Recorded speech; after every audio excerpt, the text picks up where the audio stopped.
आज मैं लेके आया हूं एक नई स्कीम, एक योजना जो हमारे प्रधानमंत्री साहब लेके आए हैं। मैं बात कर रहा हूं SSY की, सुकन्या समृद्धि योजना की, जिसको आप सबको समझना इसलिए जरूरी है बिकॉज इसके फायदे ना अनेक हैं।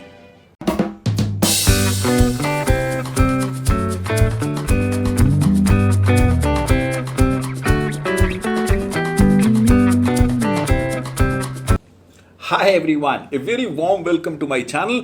आज हम दोबारा से संडे एक्सप्रेस लेके आ गए हैं, जहां हम एक और फाइनेंस के टॉपिक को, एक ऐसे एरिया को जो बहुत ही टेक्निकल हो सकता है, उसको लेमनिश वे में कच्चा चबा जाएंगे।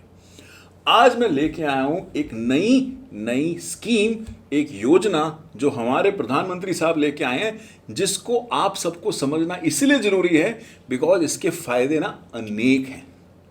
मैं बात कर रहा हूं SSY की, सुकन्या समृद्धि योजना की। मैं ये स्कीम क्यों लेके आऊं, मैं इस बारे में भी आऊंगा, अभी डिस्कस करूंगा। But I can tell you, इस स्कीम के फायदे बहुत ही सारे हैं और बहुत ही सारे जन को हो सकते हैं। तो it is all the more worthwhile कि आप इसको ढंग से सुनना एंड तक, ताकि आपको ये पता लग सके कि ये स्कीम आपको फायदा कैसे पहुंचाने वाली है। बट उससे पहले कि हम स्कीम के बारे में पढ़ना या समझना शुरू करें, हमें क्या करना है सर? हमें फटाफट से सब्सक्राइब बटन को दबा देना है और आगे बढ़ चलना है। I am loving you my friend for that. That is something that you should surely do, because Sunday को सुबह सुबह यहाँ आना और आप लोगों से बातें करने में जो मुझे मजा आता है, वो आपको भी आने लगेगा अगर आप सब्सक्राइब करके ये वीडियोस बार बार से पाने लग जाओगे। तो चलें, आज हम बात करेंगे सुकन्या समृद्धि योजना की।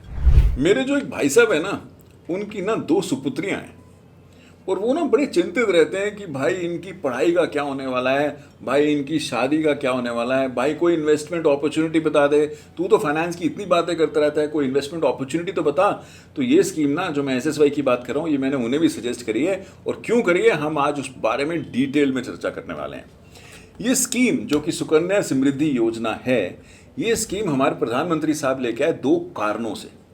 हमारे बहुत सारे बच्चे, बहुत सारे जो हमारे गर्ल चाइल्ड हैं, ये कहीं ना कहीं डाउन द लाइन पढ़ने से ना वंचित रह जाते हैं। क्यों? क्योंकि इनके माता पिता के पास इतना शायद कई बार पैसा नहीं होता है कि वो इनकी हायर एजुकेशन को पढ़ा सकें या इनको करा सकें। और बहुत सारे ऐसे पेरेंट्स हैं जो इनकी शादी की चिंता में इतने ज़्यादा डिप्रेस हो जाते हैं कि वो इनको बहुत सारे काम जो ये कर सकते हैं उन्हें करने नहीं देते हैं, और शादी के लिए बहुत त्रस्त रहते हैं। और इनके खर्चा करने के लिए, इनकी शादी पे खर्चा करने के लिए बहुत सारी ऐसी जगहों से लोन ले लेते हैं या पैसा ले लेते हैं, जो इन्हें फिर बाद में बहुत तंग करता है या बहुत नुकसान पहुंचाता है।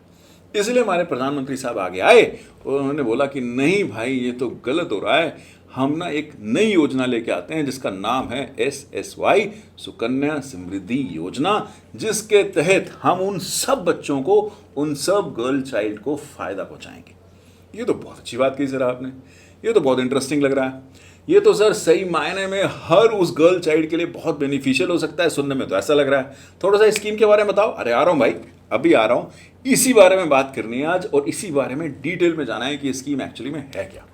मैंने पर्सपेक्टिव दे दिया कि स्कीम आई क्यों है। अब हम बात करेंगे कि स्कीम के तहत हमें क्या क्या चीज़ें स्कीम से रिलेटेड पता होनी चाहिए। सबसे पहले हम बात करते हैं ये स्कीम ना अवेल कौन कर सकता है, कौन एलिजिबल है सर इस स्कीम के लिए।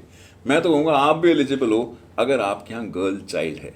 अगर आप इंडियन रेजिडेंट हो, फॉरेनर नहीं हो, अगर आप इंडियन रेजिडेंट हो और आपका गर्ल चाइल्ड है, तो आप इस स्कीम का बेनिफिट लेने के लिए एलिजिबल हो। हम बेनिफिट पे आएंगे अभी कि बेनिफिट क्या है। अभी हम ये समझ रहे हैं कि इसको अवेल कौन कर सकता है। बिल्कुल ठीक है सर। अब अगर आप इंडियन रेजिडेंट हो, आपके पास गर्ल चाइल्ड है, तो आप इसका फायदा उठा सकते हो। बिल्कुल ठीक है सर बट मेरे 2 गर्ल चाइल्ड हैं। अब क्या, 2 हैं तो 2 के लिए भी उठा लो भाई। 2 अकाउंट खोल सकते हो आप, 2 सुकन्या समृद्धि योजना के तहत अकाउंट खोल सकते हो आप और आगे बढ़ सकते हो। सर मेरे 3 गर्ल चाइल्ड हैं, अब क्या? अब नहीं होगा भाई, सिर्फ 2 गर्ल चाइल्ड के लिए अलाउड है, 3 के लिए अलाउड नहीं है। अच्छा सर एक बात बताओ, मैं ना थोड़ा सा एक मसाला डालने की कोशिश कर रहा हूँ। लेट्स से सर मेरे तो ना पहला चाइल्ड हुआ और वो ट्विन्स हो गए, दोनों लड़कियां हैं। अब क्या मैं जब तीसरा चाइल्ड होगा तो क्या वो कवर होगा? अगर पहली बार में आपके 2 बच्चे हो गए तो आपके 2 बच्चे कवर हो गए स्कीम में। अब तीसरी बार अगर लड़की आई या तीसरी लड़की आई तो वो कवर नहीं होगी, सिर्फ 2 ही बच्चों के लिए अलाउड है। अच्छा सर, मेरे पास पहली लड़की थी और दूसरी बारी मेरे ट्विंस हो गए, दोनों लड़कियां हो गई। अब अगर दूसरी बारी आपके ट्विंस हो गए और दोनों लड़कियां हो गई तो आप 3 अकाउंट रख सकते हो। उस केस में वो तीसरे बच्चे को भी बेनिफिट मिल जाता है। ये एक एक्सेप्शन है, मैं जरूर से बताना चाह रहा हूं, तो इसको हाईलाइट कर लेना। अच्छा सर, ये समझ में आ गया कि मैं रेजिडेंट हूं और मेरा अगर गर्ल चाइल्ड है तो मैं इसका फ़ायदा उठा सकता हूं। 2 लड़कियों पे मुझे फ़ायदा मिलता है, मैं 2 लड़कियों का अकाउंट यहाँ खोल सकता हूं। इतनी बात समझ में यहाँ तक मुझे आ जाती है, बिल्कुल ठीक है। अब एक बात जो समझने की ये है वो ये कि यहाँ पे जो आप बच्चे का अकाउंट खोल सकते हो वो पहले 10 साल में ही खोल सकते हो। बच्चे के जन्म से 10 साल के अंदर अंदर ये आपका अकाउंट खुल जाना चाहिए, उसके बाद आप इस स्कीम का बेनिफिट नहीं ले पाओगे। Please do not forget that कि आप जन्म से 10 साल के अंदर अंदर ही अकाउंट आपको खोलना पड़ेगा, इसका बेनिफिट लेना पड़ेगा, otherwise this would not be applicable to you. अब सर, जो इसका अकाउंट है ये खुलता कहाँ है, कहाँ खुल सकता है अकाउंट? इसका अकाउंट खुलेगा या तो पोस्ट ऑफिस में या फिर किसी भी बैंक में, चाहे वो नेशनलाइज बैंक हो या प्राइवेट बैंक हो, दोनों ये सुविधा आपको प्रोवाइड कर रहे हैं, तो ये दोनों जगह ये अकाउंट खुल सकता है, तो इससे भी कोई समस्या वाली बात नहीं है। अच्छा सर, क्या मिनिमम या मैक्सिमम अमाउंट होता है सर जो इस बैंक अकाउंट में कंट्रीब्यूट करना होता है? अच्छा, इससे पहले ना हम आगे बढ़े ना, मैं एक चीज़ आपको बता देता हूँ कि ये बेसिकली अकाउंट खोलने की बात आई क्यों है। ये अकाउंट खोलने की बात इसलिए है कि जब आप ये अकाउंट खोलते हो ना, जब ये सुकन्या समृद्धि योजना के तहत अकाउंट खोलेगा, तो सरकार का इंटेंशन ये है कि आप इसके अंदर ना कुछ पैसा कंट्रीब्यूट करते रहो over a period of time, तो sort of a discipline investment. आप ये इन्वेस्ट करते रहो और ये पैसा ना आपको ब्याज के साथ, एक अच्छे ब्याज के साथ आपको एंड में मिल जाएगा, जिससे आप ना बहुत सारे एक्सपेंसेस मीट कर पाओगे। और इन्होंने ना इसका रेट ऑफ इंटरेस्ट रखा है जो अच्छा खासा रखा हुआ है, जो नॉर्मली मुझे अवेलेबल नहीं है। At this point in time इसका रेट ऑफ इंटरेस्ट 8.2% है, जो एक बहुत ही अच्छा रेट ऑफ इंटरेस्ट है as compare to any other securities where you would be investing in. बिल्कुल ठीक है। तो मैंने अकाउंट खोला और मैंने अकाउंट में पैसे कंट्रीब्यूट करने शुरू कर दिए। सर, आपने ये भी बता दिया कि एलिजिबल कौन है, आपने ये भी बता दिया कि मैं अकाउंट खोल कहाँ सकता हूँ। अब ये बताओ सर कि मैं कंट्रीब्यूट कितना कर सकता हूँ। इसमें ना आप जो रकम डाल सकते हो वो 250 रुपये से 1.5 लाख रुपए तक हो सकती है एक फाइनेंशियल ईयर में। एक फाइनेंशियल ईयर में आप इतना कम से लेकर इतना ज़्यादा पैसा डाल सकते हो। Effectively what we are trying to say is कि आप के पास, लेट्स से मेरे पास 100 रुपये अगर महीना है तो मैं 100 रुपया महीना भी डाल सकता हूँ, मैं 10,000 रुपया महीना भी डाल सकता हूँ, बट मैक्सिमम अमाउंट जो है मेरा 1.5 लाख रुपए तक का है, जो एक साल में मैं कंट्रीब्यूट कर पाऊंगा। एक चीज़ का सिर्फ यहाँ पे ये ध्यान रखना जरूरी है कि जो पैसा कंट्रीब्यूट करना होता है ना, जो मैं पैसा कंट्रीब्यूट करूँगा वो सिर्फ मुझे ना 15 साल कंट्रीब्यूट करना है, और ये जो अकाउंट खुलता है ना ये 21 साल के लिए खुलता है। क्या मतलब है सर इसका? लेट्स से आपका बच्चा अभी पैदा होता है और आपने फटाफट से इसका अकाउंट खुलवा दिया, तो आपके पास जिस दिन से आपने अकाउंट खुलवाया है आपके पास वहाँ से लेकर 21 साल हैं। रिमेंबर, बच्चे के पैदा होने से नहीं, अकाउंट खुलवाने से आपके पास 21 साल हैं इस पैसे को कंट्रीब्यूट करने के लिए, जिसमें कंट्रीब्यूशन जो जाएगा सिर्फ 15 साल के लिए जाएगा। आखिरी 6 साल आपको सिर्फ ब्याज मिलता है और 21वें साल में आपको पैसा ब्याज सहित वापस मिल जाता है। 8.2% आज का रेट है, विच इज़ वेरी गुड, और ये बढ़ भी सकता है, घट भी सकता है, depending upon what the government wants to do at that point in time. Sir, ये तो एक नॉर्मल अकाउंट हो गया ना सर, एक नॉर्मल अकाउंट है, मैं पैसा डाल रहा हूँ, उसमें मेरा इंटरेस्ट आ रहा है, तो सर इसमें एक्स्ट्रा ऑर्डिनरी क्या है, ऐसा क्या है इस योजना के अंदर? मेरे को तो समझ में नहीं आया कि ऐसा क्या बेनिफिट है। आप तो शुरुआत में कह रहे थे बहुत बड़ा बेनिफिट है इसके अंदर, ऐसी क्या चीज़ है इसके अंदर? इसके अंदर ना एक बहुत बड़ा बेनिफिट है, वो है ट्रिपल टैक्स एग्जम्पशन का। सर, ये एक नई टर्म बता दिया आपने, ट्रिपल टैक्स एग्जम्पशन। इसका क्या मतलब है? इसका मतलब है कि जब आप इस स्कीम में पैसा डालते हो ना, तो जितना भी पैसा आप डालने वाले हो, लेट्स से 1.5 लाख रुपए तक, इसका ना आप डिडक्शन ले सकते हो under income tax act 80C के अंदर। ये पैसा आपकी इनकम में से माइनस हो जाता है, तो आपको इस पर टैक्स बेनिफिट मिल जाता है। बिल्कुल ठीक है सर, ये तो समझ गए हम लोग, 80C में हम वैसे भी कंट्रीब्यूट करते हैं तो हमने यहाँ कर दिया तो हमें ये बेनिफिट मिल जाएगा। दूसरा, ठहर जा भाई, दूसरा बेनिफिट बता रहा हूँ। दूसरा बेनिफिट है कि इसका जो इंटरेस्ट आने वाला है ना, जो इंटरेस्ट जुड़ेगा 8.2% जो इंटरेस्ट जुड़ेगा, ये भी टैक्स फ्री है, इसके ऊपर भी टैक्स नहीं देना। और जो 21 साल बाद अकाउंट ओपनिंग की डेट से 21 साल बाद पैसा मिलने वाला है ना, ये भी टैक्स फ्री है। तो इसके पास ना, आपके पास 3 ट्रिपल टैक्स बेनिफिट है इसके अंदर। आप कंट्रीब्यूशन पे भी टैक्स रिबेट ले रहे हो, टैक्स बेनिफिट ले रहे हो, आप इंटरेस्ट पे भी टैक्स नहीं दे रहे हो, और मेच्योरिटी के टाइम पे जो आपको ओवरऑल अमाउंट मिल रहा है वो भी टैक्स फ्री है। ये इस स्कीम का सबसे बड़ा बेनिफिट है जो आप सबको पता होना चाहिए in terms of insuring that you take the maximum benefit out of it. बात समझ में आती है? बिल्कुल आती है। अच्छा सर, एक बात बताओ, लेट्स से मैंने ये अकाउंट खोलना है तो मैं क्या करूँ? कुछ नहीं करना है, आपको बैंक के पास जाना है या पोस्ट ऑफिस जाना है, वो आपसे कुछ डिटेल लेते हैं, आपका आईडी प्रूफ लेते हैं, एड्रेस प्रूफ लेते हैं, और ऑफ कोर्स आपकी गर्ल चाइल्ड जो है उसका जो बर्थ सर्टिफिकेट है ना वो लेते हैं, जस्ट टू इंश्योर कि वो कब पैदा हुआ है and so on so fourth, और उसके बेसिस पर अकाउंट खोल देते हैं। और फिर आपके ऊपर है, आप जब कॉन्ट्रीब्यूट करना चाहो करो। एक बेनिफिट ना मैं इसमें एक डिफरेंट लेयर दे देता हूँ जो शायद आपको फ़ायदा करे।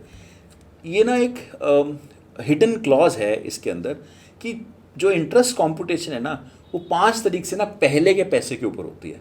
तो जब भी जो कंट्रीब्यूशन हो रहा है ना, अगर वो आपने महीने की पहली 5 दिनों में कर दिया तो उसके ऊपर ना इस महीने का इंटरेस्ट मिलेगा। अगर 6 तारीख के बाद किया ना तो इस महीने का इंटरेस्ट आपको नहीं मिलेगा। तो जो भी कंट्रीब्यूट करना चाह रहा है ना वो पहले 5 दिन के अंदर कंट्रीब्यूट कर देना ताकि इस महीने का ब्याज आपको मिल जाए। ये मैंने स्कीम जब डिटेल में पढ़ी तो मुझे लगा एक पॉइंट है जो शायद आपको पता होना चाहिए ताकि आप इसको मिस आउट ना करो। सर, इसकी बेनिफिट अगर जितना मैंने समझा है तो मुझे लगता है इसका बेनिफिट ये है कि मेरे को एक तो जो मैं अमाउंट डाल रहा हूँ उसकी डिडक्शन अभी मिल जाएगी, इंटरेस्ट टैक्स फ्री होगा, और मेरा जो फाइनली अमाउंट निकल के आएगा at the time of redemption वो भी सारा टैक्स फ्री होगा। तो मैं कहीं ना कहीं चाइल्ड के जो एजुकेशनल एक्सपेंसेस हैं और मैरिज एक्सपेंसेस हैं वो मैं पूरे कर पाऊंगा। तो मुझे लगता है sir all the more it make sense. But sir एक बात बताओ, अगर मुझे पैसे की ज़रूरत बीच में पड़ गई तो बाई चांस मैं कंट्रीब्यूट करता चल रहा हूँ, फिर मैं कैसे पैसे ले पाऊँगा? उन्होंने ना इसका भी क्लॉज दिया है कि कम से कम 5 साल अगर अपने पैसे को आपने रख लिया है, उन्होंने 5 साल की एक लिमिट दी है, तो कुछ रीजंस अगर आपके हैं, अगर कुछ रीज़न में आप जस्टिफाई कर पाते हो कि हाँ ये वही रीज़न है जिसके तहत मुझे पार्शियल विड्रॉल मिल सकता है, तो आप वहाँ पे विड्रॉल भी ले सकते हो इस पैसे का, और इस पैसे को लेके उस चीज़ के लिए उसको यूज़ भी कर सकते हो। इसकी डिटेल अंडरस्टैंडिंग आप ले सकते हो इन दी स्कीम डॉक्यूमेंट। मैं इस वीडियो के ना लिंक में आपको इसका एक स्कीम डॉक्यूमेंट भी दे दूंगा, वो आप देखना। बट प्री मेच्योर अमाउंट भी आप ले सकते हो depending upon you have fulfilled certain conditions, आप वो भी ले सकते हो और आप आगे बढ़ के चल सकते हो। अच्छा, एक चीज़ जो मुझे लगता है इसके अंदर ना शायद आपको पता होनी चाहिए, and it is more to do with the fact that मुझे ये स्कीम बड़ी अच्छी लगी, तो हमने अपने दोनों बच्चों के लिए कराई है। मेरे भाई के 2 बेटियां हैं, हमने अपने दोनों बच्चों के लिए स्कीम करा दी है और दोनों कंट्रीब्यूट कर रहे हैं और आगे बढ़ चल रहे हैं इसमें। एक चीज़ जो समझने वाली है ना वो ये है कि इस स्कीम में ना 21 साल जो है ना वो बच्चे की डेट ऑफ बर्थ से नहीं है, अकाउंट खुलने से है। तो आपको अकाउंट ना जितना जल्दी खुलवाओगे ना उतना आप बच्चे के एक्सपेंसेस को मीट कर पाओगे। लेट से मेरा बच्चा अभी हुआ और मैंने अभी अकाउंट खुलवा दिया, तो पैसा मुझे मिलना है अभी से 21 साल बाद, और 21 साल बाद ही तो शायद मुझे इसकी पढ़ाई के लिए या इसकी वेडिंग के लिए पैसा चाहिए होगा। लेट से आपने 7-8 साल गुजार दिए और अकाउंट नहीं खुलाया, और आपने अकाउंट खुलवाया जब बच्चा 8 या 9 साल का हो गया और फिर आपने अकाउंट खुलवाया, तो बच्चे को पैसे कब मिलेंगे? बच्चे को पैसे मिलेंगे जब बच्चा 29-30 साल का हो जाएगा। तो फ़ायदा नहीं है ना उतना, फिर उस समय शायद उसको पैसा चाहिए नहीं होगा, बिकॉज वो तो अपने पाँव पे खड़ा हो चुका होगा, कहीं काम कर रहा होगा। तो निष्कर्ष ये है कि जब भी ये अकाउंट खुलवाओ तो जल्दी खुलवाओ, ज़्यादा वेट मत करो। जितना जल्दी खुलवाओगे उतना आपको हेल्प करेगा इन terms of meeting all of those expenses, और वो तब आपको पैसा मिल पाएगा जब आपको एक्चुअल में उसकी ज़रूरत है। बात समझ में आती है? बहुत इंपॉर्टेंट चीज़ है। यही कारण है मैंने, हमारी जो बिटिया अभी हुई वो 3 साल भी उसको कंप्लीट नहीं हुए थे, हमने उससे पहले उसका अकाउंट खुलवा दिया ताकि भाई तेरा तो हमें बेनिफिट 100% जितना हम ले सकते हैं हमें मिल जाए। बात समझ में आती है? बिल्कुल आती है। ये है हमारी सुकन्या समृद्धि योजना की स्कीम। वेरी इंपॉर्टेंट गाइस, ये इंपॉर्टेंट एरियाज हैं, अगर स्कीम पढ़ने बैठते हैं, समझने बैठते हैं तो कहीं ना कहीं कंफ्यूज हो जाते हैं। इस करके निष्कर्ष निकाल के ले आता हूँ मैं, ताकि आपको पता चल सके कि हाँ ये स्कीम है, इसको ऐसे समझना है और इसमें ऐसे कंट्रीब्यूट करना है और फटाफट से रिटर्न लेके हमें सर बेटर हो जाना है। Yes my friend, hashtag be the better you. इसीलिए तो कहते हैं हमारे चैनल पे कि जो भी आएगा तो वो बेटर नॉलेज और बेटर अंडरस्टैंडिंग तो पक्का से लेके जाएगा ही। I hope this video was helpful to you.